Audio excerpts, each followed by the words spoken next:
الزمان سيفه بالطار عيانا، شلة مكايد شلة صايب غطانا، حيانا حيانا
داكشي علاش وصلتيني نفتو بالحرف وخو، والعيالات وصلتهن الاخبار صافيه منقيه. برافو عليك. نعم تبارك الله عليك. دابا غادي تزيد معايا باش تشهد على الرئيس الكبار بحنينه.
مراد يقول لك يعاود ليه الطهاره واش زعما كتب نفسك وقلبوا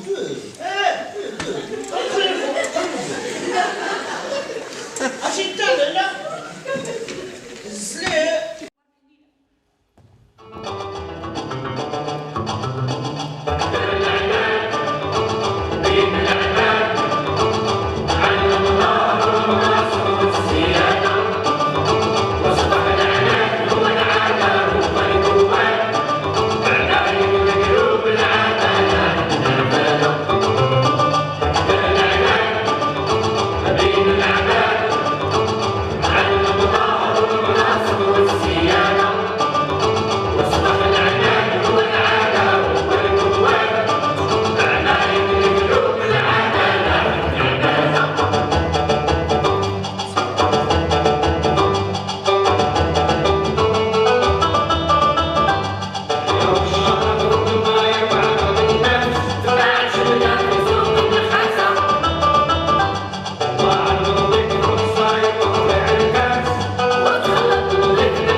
هذه اللحظة فضل التي شاهدنا فيها هذا الجيل الجديد من جيل كوميديا من روجي جيني إلى آخر شاب قدم مسرحية في مهرجان المسرح الوطني بتطوان.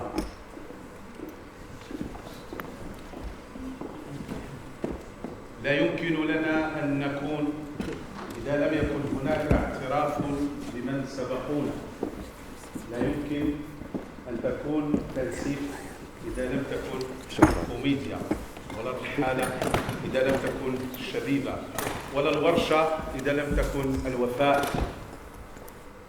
وكم هو أو كم ينقصنا كثير من الوفاء وكثير من الاعتراف.